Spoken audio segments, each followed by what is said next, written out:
lam akka seera mana kiristaanaatti arra isaan nama meeqa qulqullichi Salamoon nama keessatti dubbii sagalee waaqayyoo waa'ee guyyaa irraa waa'ee sirna kanaa wajjin baranna waaqayyo gooftaan gidduu keenyatti argamee nu barsiisuu nu gorsu. Akka yemmuu waaqayyoo dubbiin sagalee waaqayyoo nuti wajjin barannu kitaaba fakkeenyaa kutaa kakuu moofaa boqonnaa 18 lakkoofsa 22 irratti sagalee jiru ta'a. Namni jedhame na jala qaba. Namni misirroonni na jala qaba. Namni haadha manaa isaaf taatu argatu waan gaarii ni argata. Waaqayyo biraas ayyaana ni fudhata. Amiin. Waaqayyo gooftaan warra guyyaa irraa kana ga'ee wal argateef ayyaana isaaniif haa buusu.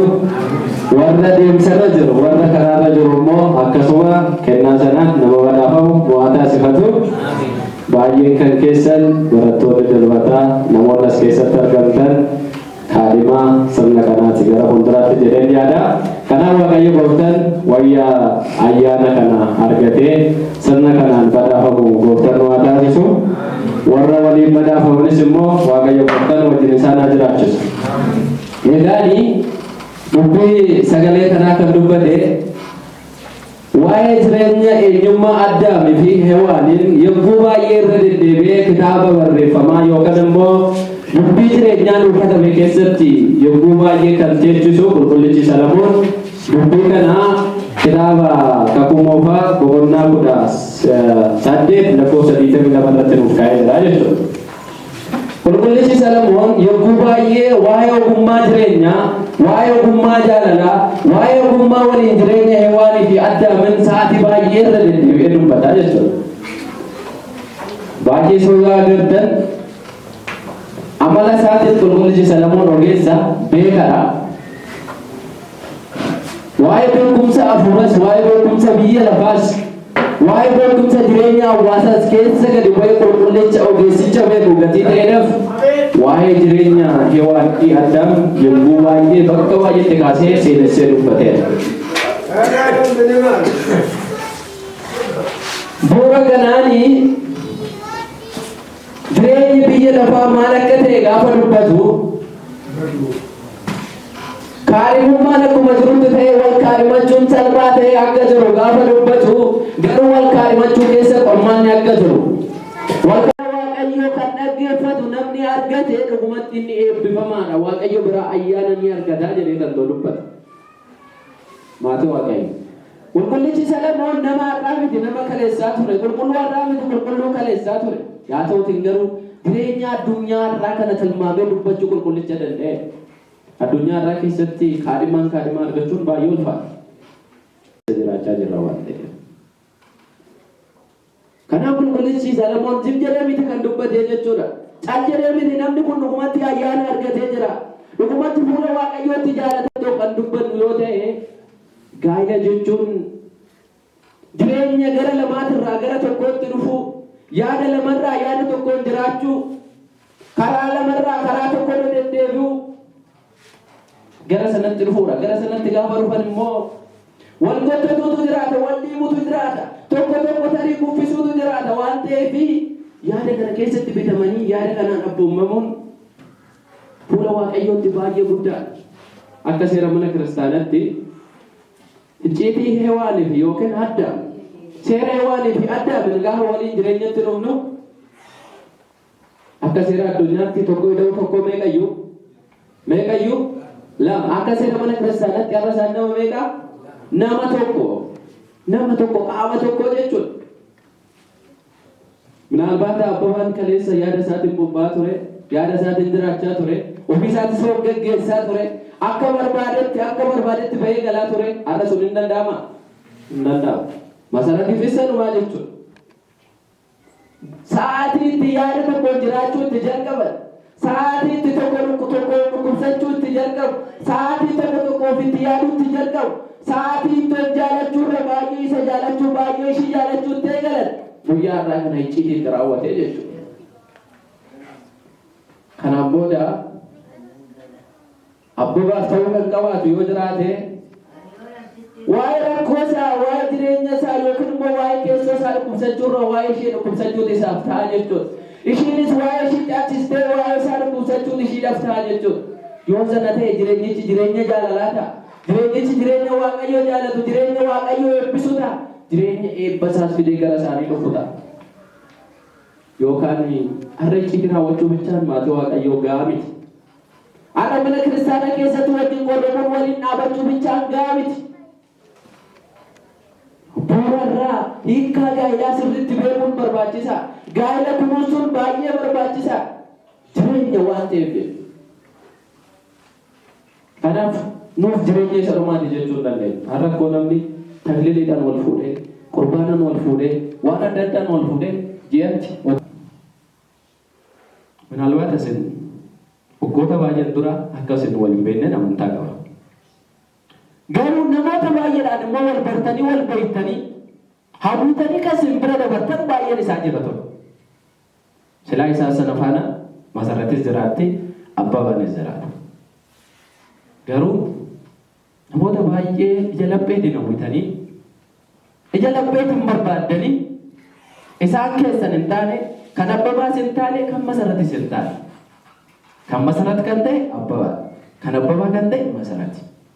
Kuni maalii agarsiisaa? Hiree Waaqayyoo eeyyama Waaqayyoo malee ta'uu waan hin dandeenyeef. Waan hunduu bakka eeyyama Waaqayyootti, akka fedha Waaqayyootti raawwata, akka fedha Waaqayyootti kufu. Kanaaf kennaa Waaqayyoo kan walii keessanii waan taataniif akkaataa sanaan amantanii jireenya keessan gara fuulduraatti ariifachiisuu qabdan kan jedhu sana gorsa dubbii wangeelaa isiniif kaasaa jechuudha. Karaa biraatiin waa'ee jireenyaa waan xinnoo ishee gaafa kaasu kitaabuma fakkeenyaa boqonnaa 14:30 dhaqxanii gaafa laaltanii namni yaada nagaa qabu jireenya namaatii fi nageenya kennaa jedha. Namni maal qabu?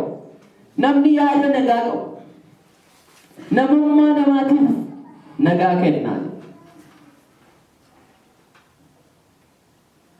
Namni yaada maalii qabu?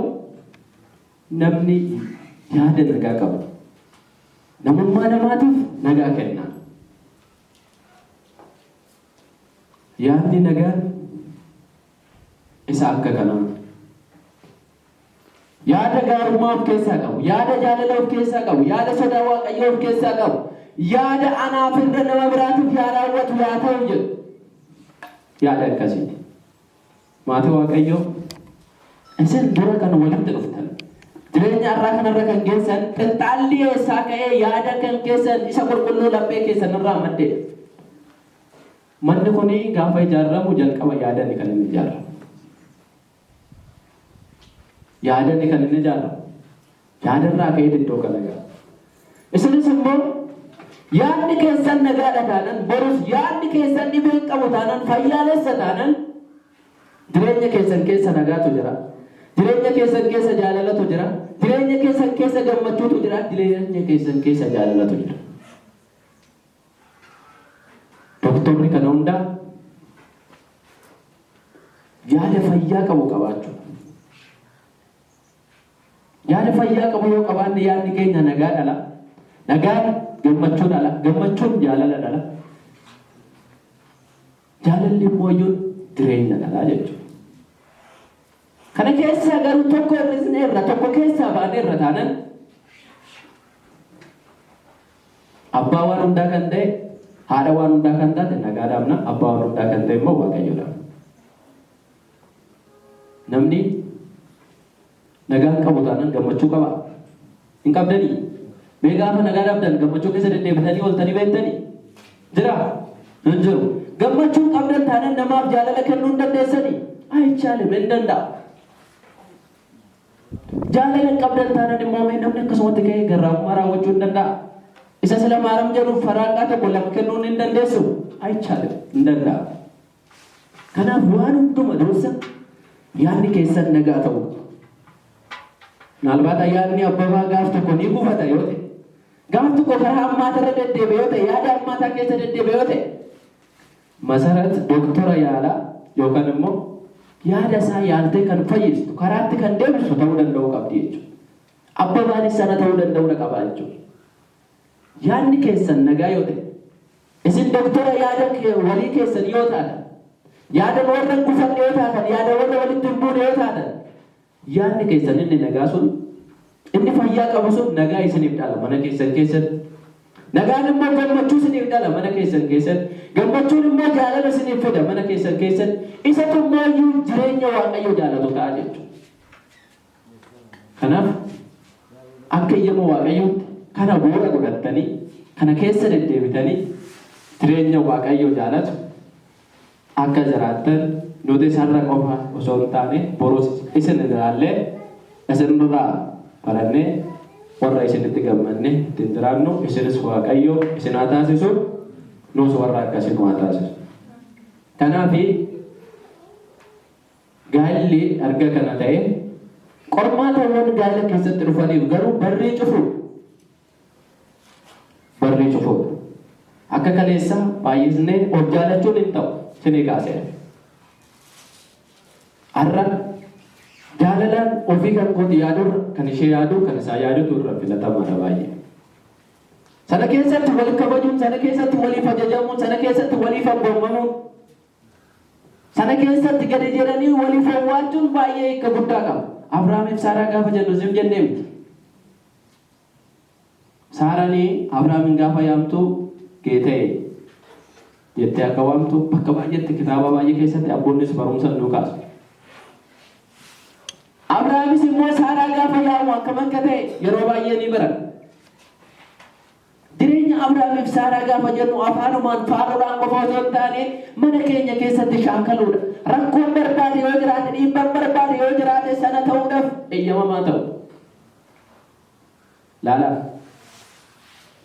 Abrahaam jireenya isaanii gaafa laaltan duuba deebitanii gaafa laaltan maatiin isaanii maatii beekamoo turanii warra xaawwatii waaqessan turanii garuutiin sana keessa ta'ee Waaqayyo gaafa isa yaamu Waaqayyo gaafa isa abbo Abrahaam waan hunda dhiisee ba'ee mombaan ba'e. Saaraan garuu godaansa Abrahaam godaanaa ture keessaa gaaf tokko duubatti kan hin deebine gaaf tokko duuba isaa kan hin laalle Abrahaamin waan biraatiin kan isa madaalle jaalalaan qofa kan isa madaalaa turte jaalalaan qofa aarsaa isa duuba kan kaffalaa turte. Waggaa 100 wakkaanii yookaan immoo iyyuu abduu taatee jiraatteedha. Isiyaaqiin kan argatte waggaa meeqaffaadha? Waggaa 100tti. Gaafa Abrahaam waggaa 100 Saaraan waggaa 90. Qormaata kana hedduu keessa jiraatanii gaaf tokko garuu jaalalli isaanii boora'ee hin beeku. Gaaf tokko Abrahaam maqaa kaleessa Saaraa ittiin waamu gadi Musee ittiin waamee hin beeku. Gaaf tokko Saaraan isa kaleessa geetee jettee hamaa turte sana maqaa biraatiin bakka buustee waamtee hin beeku. Ta'uu kan qabu akkas. Jireenya keessatti qormaanni kan kana baay'ee jiraachuu danda'a. Qabeenya dhabuun mudachuu danda'a. Akka kaleessaa waan hundatti gammaduun tarii mudachuu danda'a. Hababaan irra laaltanii walitti dhuftan hundi isaa dhangala'uu danda'a. Hababaan hin dhangalaane garuu hababaa jaalalaa, hababaa gammachuu, hababaa garraamummaa kan kana fakkaatan kan firii hafuuraa sanatti jabaannee irra taanan waan hundi isaa yoo jalaa dhabaman illee hiyyummaa isaan kanaa yoo hin qabaanne yoomiyyuu eeyyama Waaqayyoo keessaa baadii jiraannu waan ta'eef isaan kanatti jabaattanii fakkeenyummaa kan keessan akka itti fufsiistan asumaan gorsaa dubbii wangeelaa akka